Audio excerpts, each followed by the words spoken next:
And joining us once again, it's like he's co-host in a way, but he's not here every episode. It's Cody Guinn back. And today, like I mentioned on Monday's show, we're talking college basketball. Yes, we're like in the heart of college football season this weekend in the SEC.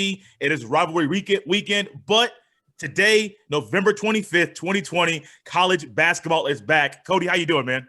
Good, man. All good here. Ready for some basketball. It feels like it's been a longer off season than usual with no NCAA tournament to really hold you over. So it's been a long off season. So I'm ready to get some college hoops.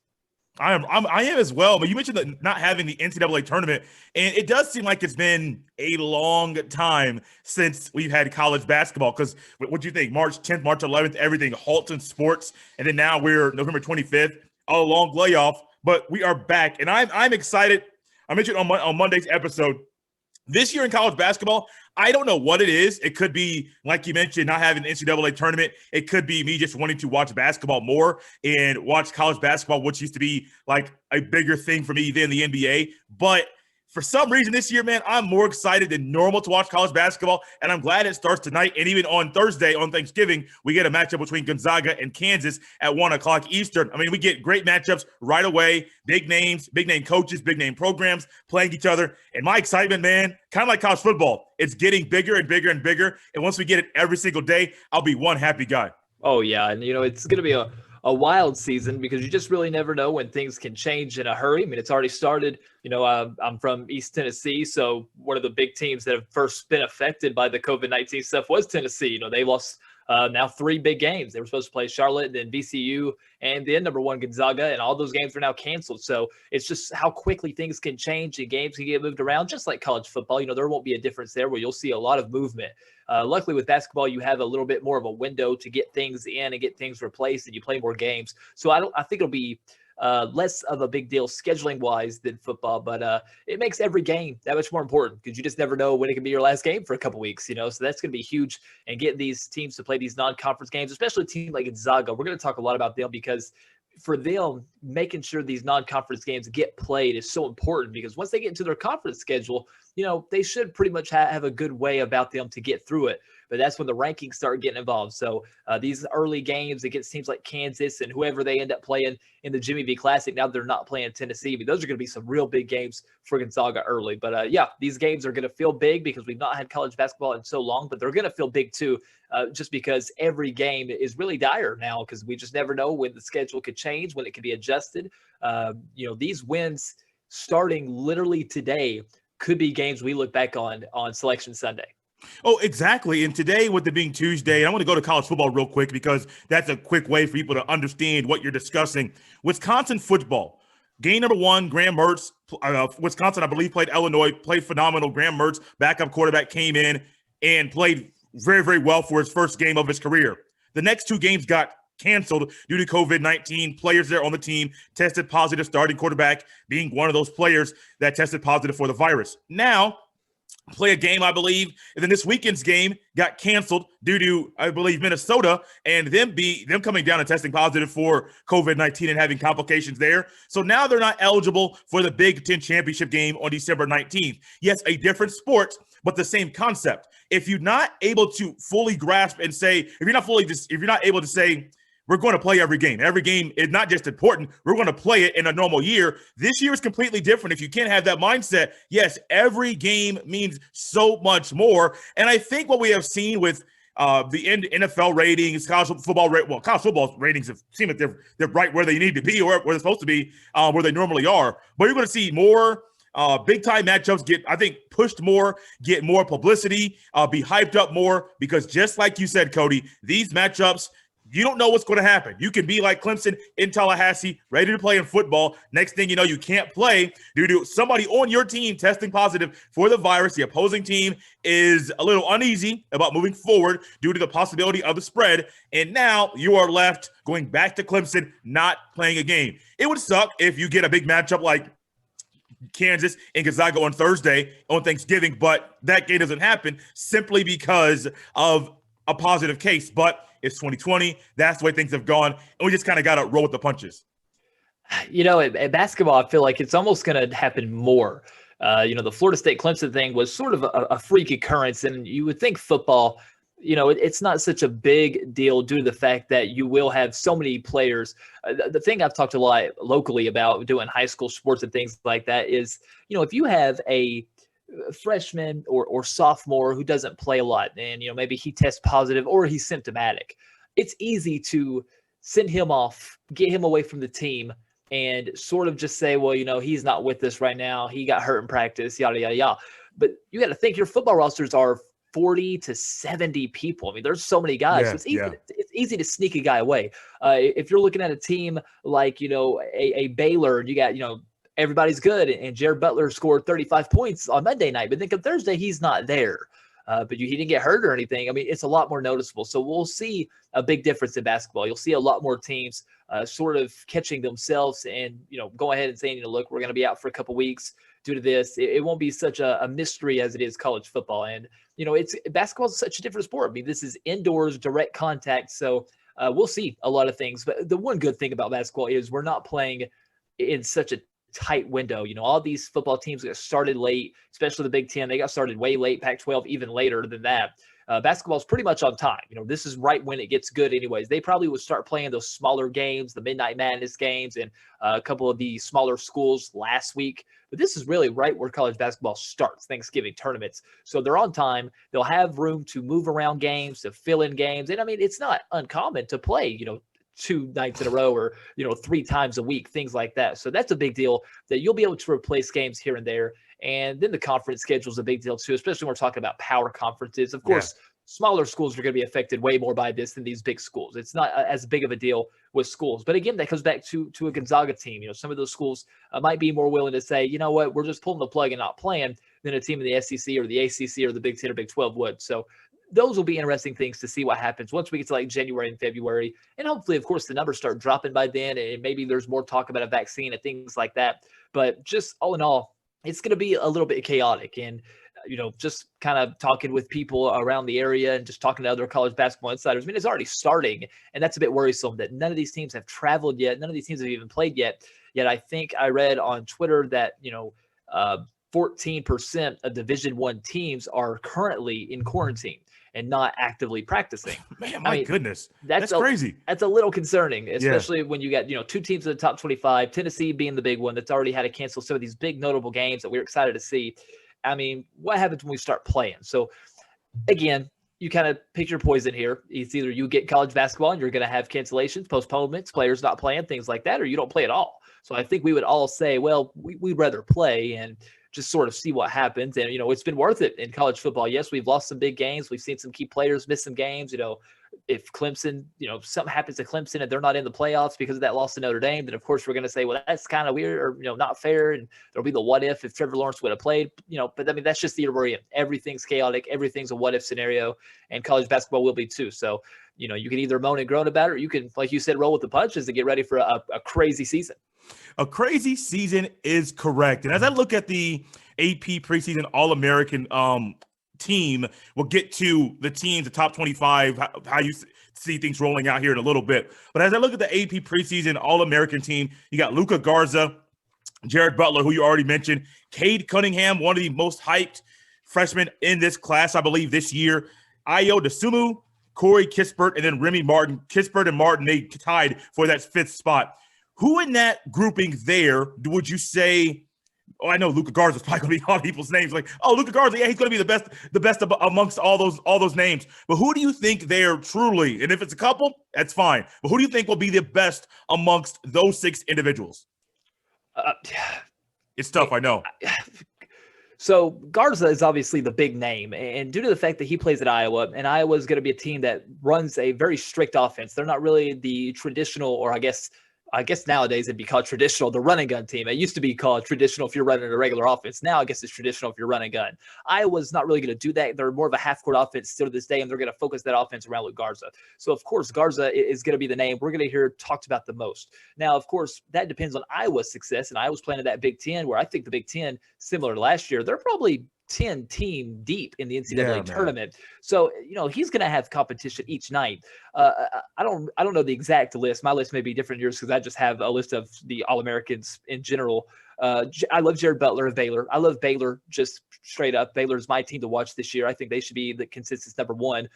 No offense to Gonzaga, but I don't like ever having Gonzaga preseason number one just because of all the questions about where they play and who they're going to play and things like that. But I love what Baylor has, and I do love Jared Butler. Another name that I really love is Colin Gillespie. And is Gillespie on that All-American list? Not the one that I had. There's a few All-American lists that are out there.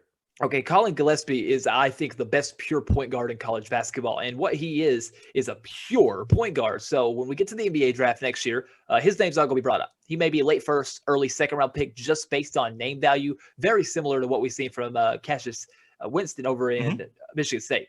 He's very pure. The way he runs that Villanova offense is just to perfection. I mean, it's what Villanova wants in a point guard. They've had so many good ones. Colin Gillespie may be the best one. So when I look at Villanova, pretty much no doubt in our minds they'll be a top 5, top 10 team because they always are, because they're well coached, they're deep, they're veterans. I love Colin Gillespie. This is such a guard-heavy year. But with that said, that's why I think Luka Garza is going to be the player that gets the most attention this year. 6'11", 260, traditional center, but can't stretch the floor. I think he'll make a huge impact. And I mean, he's the key to Iowa's success. If something happens to him, injury-wise, COVID-wise, that whole team changes. So that's huge. And that to me is, by far, when you talk, the term most valuable player, I mean, that's Luka Garza, because he is Iowa essentially. And not to say Iowa doesn't have some other players, but I mean, it starts and it ends with Luka Garza. In regards to Cade Cunningham, and I don't know it as far as what you have heard or what you have seen from him playing, but that young man, I remember coming out of after last season, I was listening to a podcast and they were hyping him up, and they were saying, "Oh, Cade Cunningham, he's going to be amazing. He's going to be a phenomenal young man." And this could be for me not really watching much college ball last year. Like I said, my college basketball time, I used to be big into it, and then now it stopped last year, slowed down drastically, and then now I'm going right back to that. But I've heard a lot about Cade Cunningham and how he is going to be an elite player this year. Have you been hearing the same thing or seeing anything when you watched any film on him? So for Cade Cunningham, and I'm looking at I've been doing a lot of draft stuff these last couple of weeks. So I've been getting ready for the 2020 draft, and I covered it. And now I'm on the 2021 draft. I love Cade Cunningham. I think he is let me put it like this. If Cade Cunningham at 18 years old was eligible for this year's draft, I would have taken him number 1 overall. I'm more high on him than I was Anthony Bennett for sure, not Anthony Bennett, Anthony Edwards for sure, LaMelo Ball for sure, and James Wiseman. And that's coming out of high school. Right. Now, the Oklahoma State thing is really the only thing that you kind of look at, because Oklahoma State doesn't have a ton of pieces to put around him. So Cade Cunningham's best aspect is his playmaking. Think of a smaller, better shooting, pretty equal explosiveness Ben Simmons. That's what you're going to get from Cade Cunningham. Now think about Ben Simmons, how he sort of disappeared for a long time at LSU. We didn't talk about it. Then towards the end of the year, he came back up in conversation because there was more talk about the draft. He didn't go to the NCAA tournament because LSU wasn't very good. Cade Cunningham at Oklahoma State should be good enough to go to the tournament, but Oklahoma State as of right now is not eligible for the tournament due to some violations. That's right. Not about Cade Cunningham, but just some other things that they've self-imposed. Now they're trying to appeal because they self-impose. They feel that usually if you do that, you wouldn't have to sit out a tournament. You lose some scholarships and things like that. So they're still trying to work that out. There's a good chance, from what I've heard, that will be overturned and they will be eligible for the tournament. But that's a big deal. I was talking in some of my draft talk last week that, not having an NCAA tournament hurts a lot of players. That's really your chance to make a splash, because everybody you play in the tournament, with the exception of that first round, if you're a 1 through 4 seed, you're playing tough competition. You're playing tight defense against other NBA prospects. So with that said, it's big to play in that tournament. So Cade Cunningham not having that display could hurt him, because this will be a stacked draft field. I love the 2021 and 2022 draft. I think those are the 2 best draft classes we'll see for a long time. Out of the last 10 years, I love those 2 draft classes. And Cade Cunningham, to me, put it this way, he may not wow you as much in college basketball as I think, from what you were saying, Jay, that you might be hearing. He may not wow you as much as maybe you think, because he's not really that wow type player. He's just a stat stuffer. He'll have a lot of he'll have a lot of games where he has 14 points, 8 assists, 7 rebounds, and 5 steals. But when you watch the highlights, maybe they don't jump out at you. But what he'll be is someone that scouts fall in love with. So you'll hear Cade Cunningham's name a lot right now. It'll kind of slow down in December and January and February. His name will come back up in March, and you'll hear a lot about Cade Cunningham next June. Nice. Nice. Good to know. Very good to know. You mentioned a conference earlier. We're going to talk about this one now. Normally, when I was younger, we were about the same age, I believe, it was all about the ACC. When it comes to college basketball, you couldn't go anywhere without hearing about the ACC and how they were an elite conference. They had the best coaches, they had the best players. The recruits all wanted to go there. You were a Tar Heel. You're a Blue Devil. I know even Jeff Teague from where I live here in Indianapolis, he went to Wake Forest. So it was all ACC.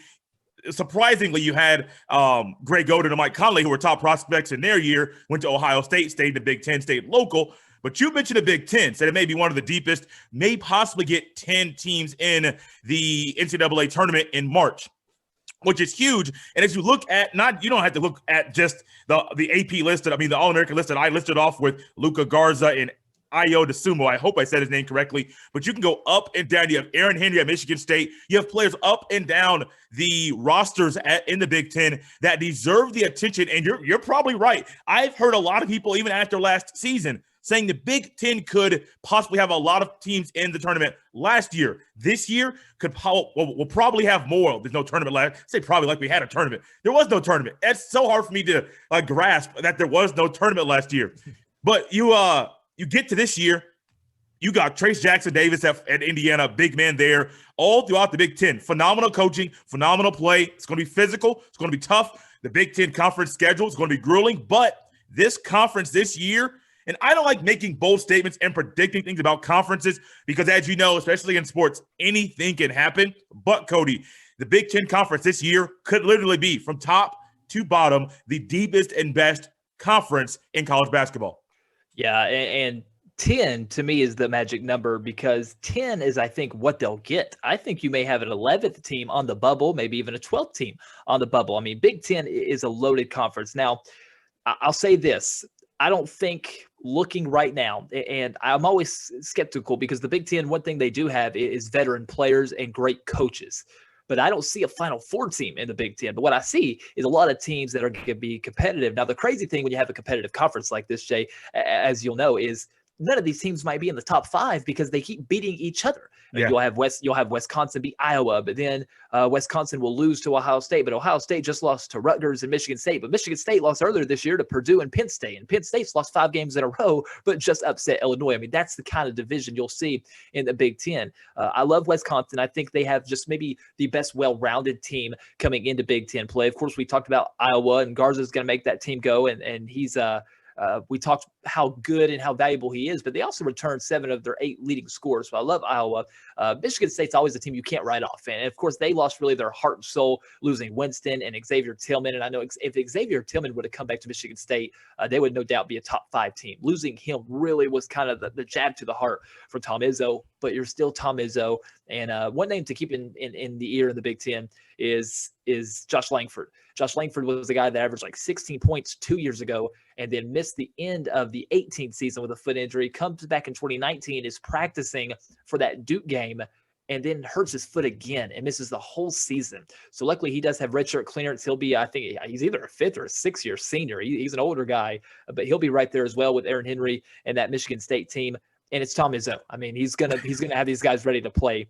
But then you go down the list, man. Ohio State, one of those teams that's going to fly under the radar. They got 2 transfers, including Seth Towns from Harvard, who everybody wanted. Everybody wanted Seth Towns. He ended up going to Ohio State. Rutgers would have been an NCAA tournament team last year if not for the COVID-19 situation. They're a top-tier team. Indiana got some big recruits. Michigan's got Juwan Howard recruiting like crazy. Michigan's a team. Next year, Michigan's going to fly up that list. They're going to be a top 3 team in the Big Ten starting next year. If they would have got Isaiah Todd, it would have been this year. He ends up going to the G League, and that hurts Michigan. But still, yeah, he's got tons of talent. They're just young, and we'll have to see how they mesh. Minnesota's got Marcus Carr. He got out of the draft. Purdue's got good players. Maryland, of course, lost some good names, but they're reloaded. Aaron Wiggins, if he breaks out like we're all waiting for him to, then you got to take Maryland back up to the top of the list. So who'd I leave out? Penn State's got some good shooters. And Northwestern, Nebraska, you can probably kind of write them off this year. But Chris Collins is doing some good stuff at Northwestern, former Duke assistant coach under the Coach K tree. Nebraska's got Fred Hoiberg, former Chicago Bull head coach. So, I mean, everybody, when you go to the bottom of the list, there is no like cellar dweller here. You're still talking about teams doing things in the Big Ten. So I love the Big Ten conference. But anytime you have a conference like this, Jay, I mean, it's just one of those things where, are they deep? Yes. Are they probably the deepest conference in college basketball? I would say yes. Is there a national championship contender in this group? That's what I don't know. It comes down to like Luka Garza. I mean, how good is Luka Garza? I mean, is he going to develop into right now he's a great college basketball player. Is he going to develop into a superstar this year? That makes Iowa a Final Four team if that happens. Do pieces fill in around him? For Wisconsin, you have 10 good players. Is there a player that can take over a game, though, once we get to that final minute and a half? That's a big question for Wisconsin as they return pretty much everybody from last year. Those are going to be the kind of questions that determine whether the Big Ten provides a championship team this year. But in terms of the regular season, I mean, you don't want to miss a Big Ten game. I mean, if it's the number 1 team against the number 14 team in the conference, I don't want to miss it because you just never know. I mean, Fred Hoiberg's going to have all kinds of different schemes he's using this year in Nebraska. So while Nebraska may finish with 2 wins in the conference, they could easily be over Iowa and Michigan State. I mean, that's the kind of way this conference will go this year. So, Big Ten, I think Big Ten and Big 12 are the two can't miss conferences this year where I want to see any game, where if it's any game, I want to see it. Big 12, stick right there. You're right on it with everything. In regards to the Big 12, we already touched on Oklahoma State. Who else in the Big 12, players-wise or team-wise? Of course, you got Kansas. I can't go anywhere. I've already mentioned Kansas twice early on before this point in the podcast. But who in the Big 12 should we keep our eyes on? Similar to the Big 10, there's a lot of talent in that conference as well. Baylor. Baylor was my favorite to win the national title last year. I thought they were built for the NCAA tournament. They lose Freddie Gillespie, who was really the strong part of that Baylor team, and one of the reasons I thought Baylor was so good last year. They lose him. He graduates. But Jared Butler is a great scorer. They also have Michael Teague, who's a great scorer. So, I mean, you have all sorts of pieces in Baylor. Baylor's also got a great bench, and they've had a great bench now for about 3 or 4 years in a row. They're maybe better than last year, and that should scare people. It is going to be scary. That would be very, very scary if they go another notch up. I really think they do. I really think they're deeper this year. Everybody returns, and you have that little chip on your shoulder when you were, kind of the favorite, and you didn't get to play. You didn't get to prove yourself. But, of course, when you're talking the Big 12, you mentioned it, Kansas. Marcus Garrett's the best defensive player in the country. If his offense takes a step further this year, he'll be in that National Player of the Year running, I think. He is a great defensive player. He'll get drafted based on his defense alone, even if even if you consider him a liability on offense, because sometimes last year his defense is just that good, where you're going to take him in the draft because you need a key defensive player. If he goes a step further this year with Kansas, and Kansas did lose some key pieces, but Kansas is always going to rebuild. They're always going to, not even a rebuild, it's a reload for Kansas. So they'll be right there. Texas Tech's going to be a great defensive team, so they're going to be hard to beat. West Virginia is returning almost everybody from last year, and Bob Huggins, has a squad over there in West Virginia, and they're going to press everybody. They're going to put pressure on everybody. That Baylor-West Virginia game will be a fun one to watch because Baylor's going to try to get up and down that court with the best backcourt in college basketball, and West Virginia is going to try to get them stuck in the backcourt altogether. I cannot wait for that matchup. But let's talk about Texas, because Texas is the dark horse team to me this year. I feel like they've been there for a while. Like they've been trying to get back to where they used to be, but it's so hard to get over that hump. When you mentioned Baylor, you mentioned West Virginia, you mentioned Kansas every year. They're trying to get back. They're trying to get up there. It's just there's a couple details that they have to get fixed before being able to go to the next level. Well, it's year 6 for Shaka Smart, and it's almost make or break time. I mean, he's making a ton of money. He was the most sought after mid-major coach really in history, maybe, for what he did at his time at VCU. And now he comes to Texas, and he was supposed to put Texas, not even back on the map. They never really even fell off. I mean, you're Texas, for goodness sakes. But things fell off basketball-wise. You weren't getting big-name recruits anymore. There was no more Kevin Durant, no more LaMarcus Aldridge. You weren't getting those guys anymore. Now Texas is taking a little bit of a turn. You got a little bit of that mystique back. We're seeing it with football, too, where they're starting to become the Longhorns again. We're putting the horns back up. Texas is Texas again. But that's just recruiting. So now we got to do it on the floor. What Texas does have, though, is great guard play. They're going to have maybe the best set of guards in the Big 12, even more so than Baylor in terms of a bunch of guys who could potentially break out. Matt Coleman III, Courtney Ramsey. Great to see Andrew Jones anytime he's on the field or on the court. I say on the field because I'm thinking of the Atlanta Brave Andrew Jones, but Andrew Jones, the basketball player, he had the run with cancer. He survives that. Now he's back playing basketball. That's always a great story. Jace Furbs may be the best three-point shooter in the Big 12. There's going to be some big things in the backcourt for Texas, but it starts and ends with Greg Brown. Greg Brown, look, Cade Cunningham's going to be the name we talk about because that's the number one guy. And like I said, I think he'll be the odds-on favorite to be the number one overall pick in the draft. But Greg Brown may be the most important freshman in the Big 12.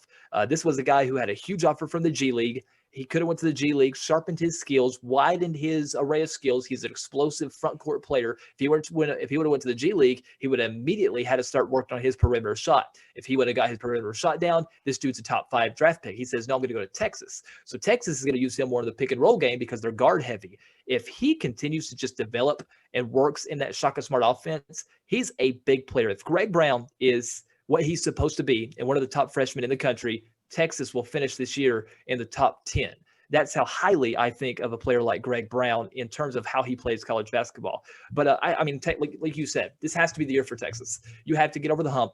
You can't be close to 500. You have to compete in this conference. You can't. I mean, I know Baylor's good, and I'm not saying you have to beat Baylor, but you have to compete. I think if Texas doesn't finish in the top 4 of the Big 12, then, I mean, it might be time to start looking at another coaching change because, I mean, Shaka Smart's had longer than most of these coaches do. You're in year 6, and you really don't have much to show for it yet. So this is really, in my opinion, the make or break year for Texas. They have to shoot better from the perimeter. They have to play better defense, and they're going to have to handle the pressure of really good defensive teams like West Virginia, Texas Tech, and Kansas. And, Texas has the guards to do it and a super freshman. Texas, to me, is the huge dark horse in the Big 12. So we'll see if they rise to the occasion or if they just stay in the middle like they've been really for the last half decade, where they're just right in the middle. I mean, this is supposed to be, the Texas conference, and it's not been. It's really been the Kansas conference. But I do think, to me, Baylor is the front runner, and not just the Big 12, but in the nation. I really like Baylor this year. And, to me, they're the team to beat in college basketball this season. I've heard that. I heard that's back in June. I'm gonna keep your eyes on Baylor, and I've had a hard time, partly because college basketball wasn't my thing last year and the year before. I had a hard time. Like, Baylor, are you serious? Like, I know they had to run in football, but are they really that good in basketball? Yes, they are. And I don't mind, as people can tell today, just shutting up and letting Cody just go on because he has all the notes right there in front of him, and let him just go through all the rosters and things. We're gonna stick with you, Cody. The ACC. We'll possibly get to another conference, but I'm curious, man. North Carolina, last year was atrocious. And there were times when I'm turning on basketball, and I think it was a CBS Sports Classic. I think they played Ohio State in that matchup, and I'm like, this isn't Roy Williams basketball. This isn't my grandma's basketball. This is just bad basketball. And I understand Cole Anthony had those injuries. But when you hear Roy Williams come out and say, this may be the least talented team he has ever had at North Carolina, it makes me pause and stop and wonder what is going on. Is he recruiting bad players? Is it just players aren't developing the way that they normally are? Is it, do his tactics not work with today's individual and athlete? What is going on? I've heard that, and I've seen this from things that I've seen recently. This is possibly going to happen, which it should, that they should turn around and get back to their good winning ways this season. But you also have the other team down there on Tobacco Road in Duke, who is going to be trying to do the same thing that Coach K does, not rebuild, but reload, just like Bill Self does over there in Kansas. I'm curious, man. North Carolina, you got Virginia, you got Duke, you got all these good schools out there in the 8. You can't forget Florida State. Leonard Hamilton, man, I don't understand why he does not get more recognition for being a really, really, really good coach in college basketball. All of his players love him. All of his coaches, the coaching friends that he's around, love him. You watch him you watch him on TV, Florida State is going to be right there every single night. No matter who they're playing, they're going to have a shot to win. They may not have the best talent, but he finds a way to get all of those guys playing together as one well-oiled machine. Cody, when it comes to the ACC, help me out, because I want to get back to rooting for North Carolina personally. I know I'm wearing an IU hat right now, but my heart has always been with the Tar Heels there in Chapel Hill. Help me out. Will the Tar Heels, will they get back on their winning ways this year? Yes. They will. And last year was an interesting year because we talked so much about Cole Anthony. Cole Anthony was a huge recruit, but that was a very bad recruiting class for North Carolina, where they just missed out on so many guys. I mean, they were in the top 3 for 9 All-Americans. 9 McDonald's All-Americans had North Carolina their top 3, and North Carolina signed one of them. So that was a huge thing. So you lose a bunch of players, as Carolina does every year, and you have one in Cole Anthony. And the one thing that we learned about Cole Anthony, let's remember Cole Anthony was a top 5 draft prospect coming out of high school, and he fell in the draft not because of the injury. That had nothing to do with it. He takes bad shots. Yes. He's not a developed playmaker, and he's a pretty poor, if I can just be blunt, defender. That hurt North Carolina a bunch because they thought they were getting someone who's going to come in and take over games like we've seen from other McDonald's All-Americans. That's not Cole Anthony's game, and therefore he didn't fit very well in that Roy Williams offense.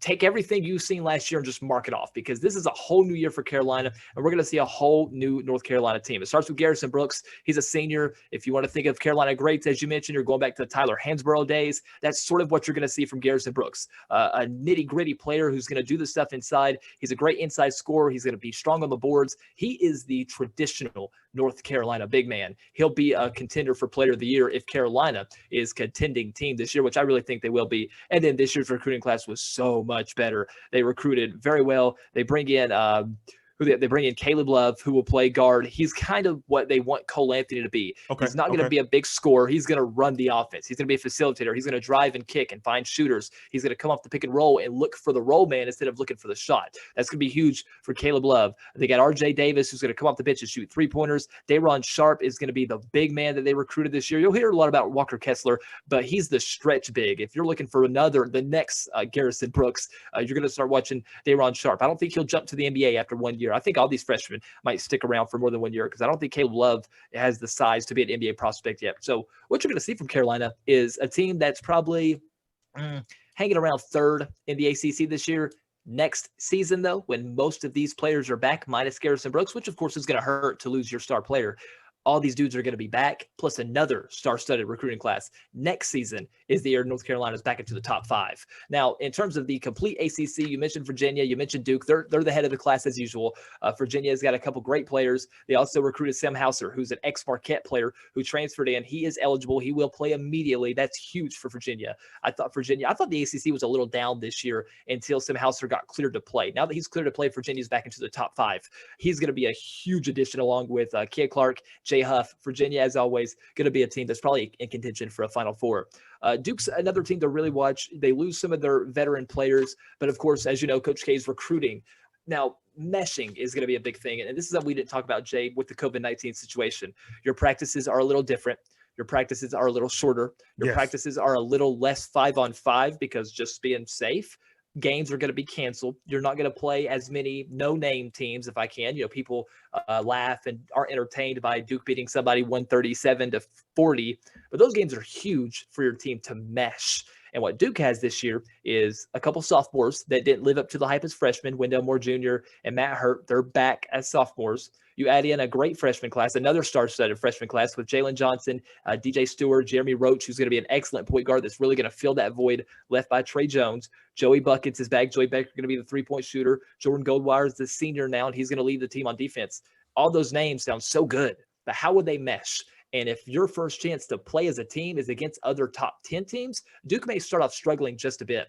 I think Duke is a top 10 team this year, but it's hard to see them unless they just mesh great. Hard to see them as a title contender this year. I really think the ACC is very similar to the Big Ten, where you got a lot of teams that are going to play good, with the exception of Virginia. I'm not sure if there's a Final Four team here.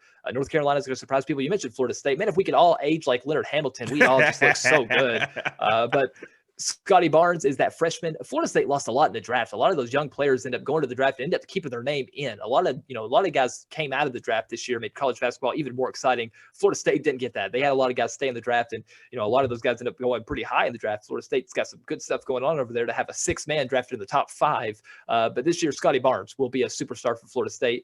Don't sleep on Georgia Tech. Josh Pastner, it's taken him a little bit of time to get the ball rolling at Georgia Tech. I think he's got a team. Aren't they didn't they self-impose postseason ban this year?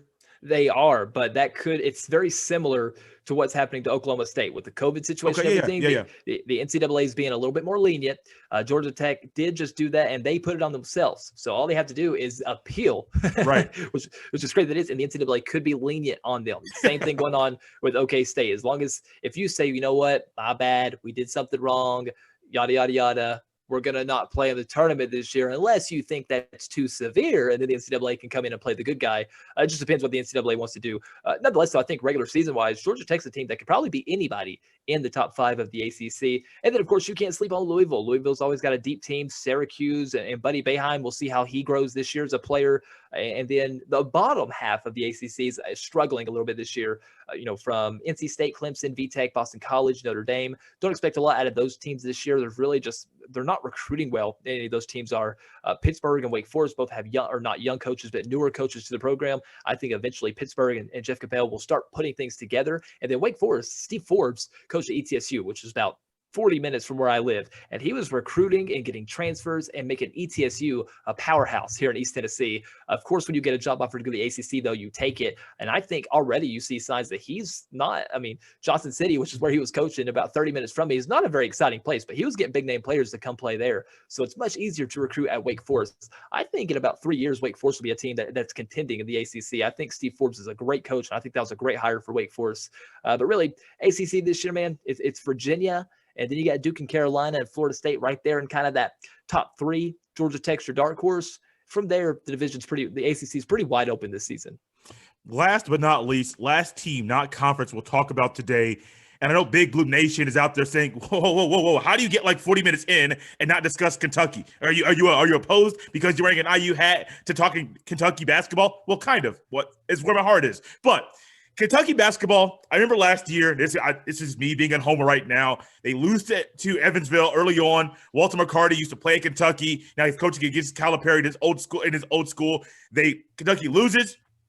But Kentucky, I forget who they lost after last season, but I'm really, really curious with a down SEC, which sometimes in my eyes is hard to really gauge. The SEC is a little bit better than it used to be, but sometimes in my eyes it's hard to gauge how good Kentucky is. They have top talents. Calipari just keeps getting in all these All-Americans. Oh, you want to come in? Cool. We'll get you. We'll make a spot for you. But I have a hard time personally, Cody, trying to figure out how good Kentucky is. Calipari meshes, and he's doing a phenomenal job of putting these pieces together, pieces of the puzzle together. The team at the beginning of the year, very similar to Michigan State, is not the team that you have at the end of the year. But I struggle, I don't know if you do, kind of gauging preseason how good this Kentucky Wildcat basketball team can be. Well, it's similar to what we talked about with a team like Duke. When you have so many players that are freshmen, and again, Kentucky's got, I believe, number one recruiting class again this year. So you're bringing in these star freshmen. Devin Askew, a great point guard. B.J. Boston, who will be a top 5 pick in the NBA draft. He's got superstar written all over him. Terrence Clark, another guy who's probably top 10 in the NBA draft. I think they got another one from Michigan. Isaiah Jackson is another one. So they're recruiting like crazy. They're getting these big name players in. But with the COVID situation, I wonder how their practice is looking, because Coach Calipari's already had a game or two, not because of Kentucky, but people canceling on them. How their practice is looking. Keon Brooks Jr. is back. They picked up a big time transfer in Davon Mins, who, Creighton would have been a top 10 team if Mins would have stayed at Creighton. He ends up going to Duke or ends up going to Kentucky, where he'll fill that shooting star or that shooting guard void when Quickly and who else? Tyra Maxey and then Ashton Hagens all left. So that guard position was wide open at Kentucky. It just comes down to how you mesh, Jay. It comes down to getting on the floor and putting these guys in there. And this season will be different because, we're going right into the fire. You're playing top 10, top 15, top 20 teams almost all the time now, because we're getting right into these small tournaments and we're just going to play. So how quickly did these freshmen convert to the offense? I will say this, the one thing about Kentucky, and you said it perfectly, it's hard to gauge them, is because there's really not an offense. John Calipari is kind of, let's just play. Yeah. Let's just kind of play open gym style and see what happens. And sometimes with a group of freshmen and sophomores, that can be fun to watch. Other times you don't really have a set guy to go to. It's hard to, because everybody thinks they're the go-to guy. Devin Askew averaged over 20 points in high school. B.J. Boston could have came out, if he was eligible, he could have went right to the NBA draft. He would have been a top 10 pick. Terrence Clark played at Brewster Academy, where he led them to a state title and had all kinds of points per game. So all these guys are coming to Kentucky thinking, I'm the man. I'm a superstar. Then you got Keon Brooks Jr., who was going to play a lot more this year and expected to have a much larger role as a 6'7" junior. And then, of course, Davion Mintz, he was a transfer that everybody wanted Kentucky got. He expects to be the man. When you have 5, I'm the man on the court, sometimes it don't work. So it's going to take a little bit for Kentucky to establish who's the guy, who needs the ball in that final minute. And we've seen it over the years, man. You've seen Kentucky lose to bad teams in the first month of the season because they don't have that set style of play. But then once you get to February, Kentucky looks a lot different. So I think Kentucky will be a team that contends in the SEC. I think Kentucky, LSU, Tennessee, Florida are the teams to beat in the SEC. And I really don't think there's a front runner in the SEC. I think every other conference, a team stands out. You look at the Big Ten, they're pretty competitive at the top with Wisconsin and Iowa. ACC, I have Virginia. Big 12, I have Baylor. SEC, I really think there's 4 teams that are the best in that conference. It just determines how Tennessee shoots the ball. It determines how LSU, if they can establish a set roster of set guys of 5, that's what they'll need. They'll need to, because I mean, their roster is 14 guys deep, LSU's is. So they got to really set some boundaries and figure out who the go-to dudes are, the 5 best rotation players for LSU. Kentucky depends on how they mesh. And then Florida, determines what kind of offense they want to run. Are they going to have one superstar player, Deontay Johnson, or are they going to move some more of their young guys around? Those 4 teams will make up the SEC. Everybody else is really fighting for position. Maybe 2 or 3 bubble teams there. The SEC may get 7 in the tournament this year, I would think. But the top of the SEC is wide open this season. It's gonna be a lot of fun to watch. Cody, this has been fun. Do you have any lasting comments about college basketball this season, the start of it, the middle of it, the NCAA tournament, which we didn't have last year? But from everything that I'm seeing here in Indianapolis, it sure seems like that rumor that Indianapolis will be the host city for the entire tournament sure seems like that's going to be going into fruition. And I'm excited for it. I love basketball, college basketball. And if my hometown can host that tournament, I'm here for things like that. But do you have any lasting comments about college basketball? I know we didn't talk Pac-12. Not sure how we deviated from that conference. They do play basketball out there on the West Coast as well. Good basketball, might I add. Do you have any lasting comments about this college basketball season? It's going to be wild. I mean, that's the biggest thing for the NCAA tournament is you're going to have to be patient. And as you mentioned, the West Coast, the Pac-12's got, Oregon. UCLA is going to be back this year. You mentioned loving Carolina, wanting to see the old North Carolina. Fans who want to see the old UCLA, you should get a glimpse of that this year. They'll be a very solid team. Pac-12 sort of wide open as well. Oregon's going to be really good this year. And then we didn't really talk about the Zags. I said it, and I didn't mean to come off bad. I just don't like ranking Gonzaga number 1. Can they be the number 1 team in the nation? Yes. I think them and Baylor are the favorites this year to win the whole thing. Gonzaga's a team to watch, though, for people who don't know, because a lot of people sleep on Gonzaga until March. Don't do that this year. This is the team that is prime and ready. They didn't lose much from last year. Killian Tilly's gone, and they lost a couple other key scorers, but they're better this year than they were last year. Gonzaga is. I would say they have 4 players that could be All-Americans. That's how good Gonzaga is. So if you're going to wait until March to look at Gonzaga, don't. They are a team that if you want to talk about running the table, not losing a game this season, if you're one of those people who want to make some crazy bets and possibly win some crazy money, the Gonzaga Bulldogs could be the team that end up going 22, 23-0 this year into the tournament. But, I mean, you're going to have to be patient with this season. College basketball fans like me are so excited to get started.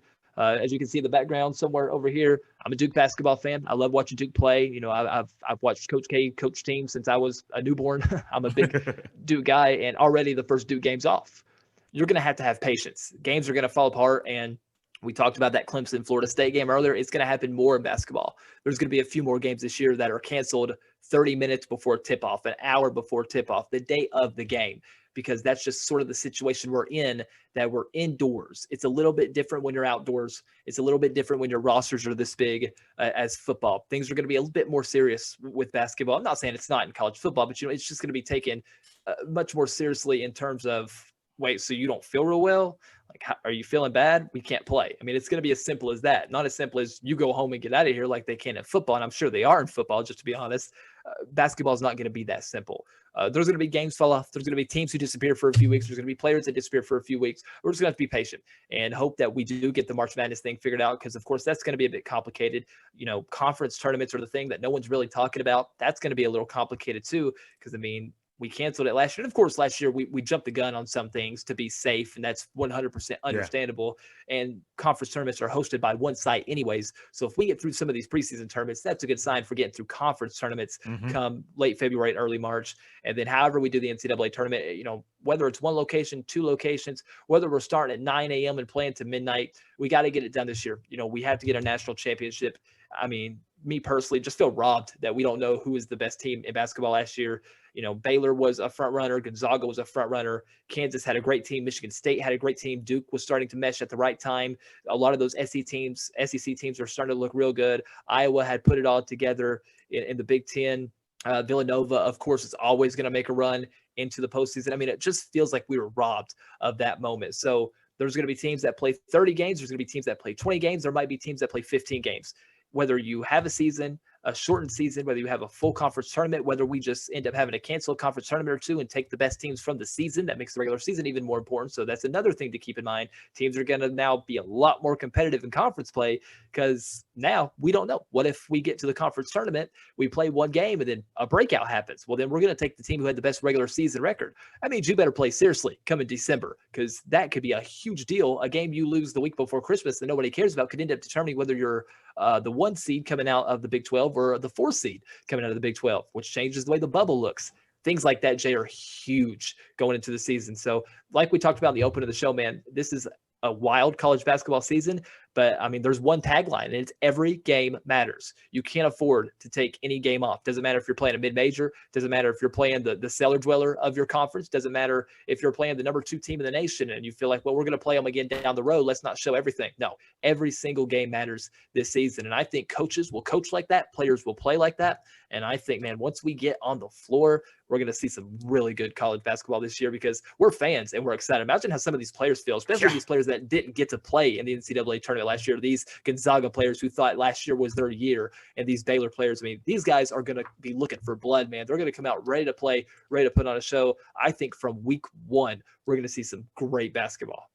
My man Cody put it so well. Every game matters. When I think of that basketball-wise, I think if you're playing on the playground, pickup style, you're literally just trying to fight to play the next game. Because you know how it is. You got like 15, 18 guys out there on the court. You got your guys who have next. But you're on the court. 5-on-5, first to 11, win by 2. That style of basketball, we may see a lot of that down the stretch. I'm not a fan of implementing the Elam ending into college basketball, but this will be the year to like do something crazy, the basketball tournament style where you put here's the target score, 74. First one to 74 wins. That style, even though it's not going to be the way, there's still going to be a clock in college basketball. That style of play, playground style, first to 11, win by 2. Oh, we're tied at 11. We got to keep on fighting. That's what I think we're going to see, just like you so well put. Cody, thanks so much. And hey, man, maybe down the road, North Carolina Duke time, because I'm watching more North Carolina basketball this year. We may have a fun back and forth about those two teams, how they're playing, how the Tar Heels have improved, how the Blue Devils have made things mesh, and how that rivalry will still be the best in college basketball. Some say the best in sports. Thank you so much, Cody Guinn, for coming back here on the podcast. Yes, sir. Thanks for having me, Jay.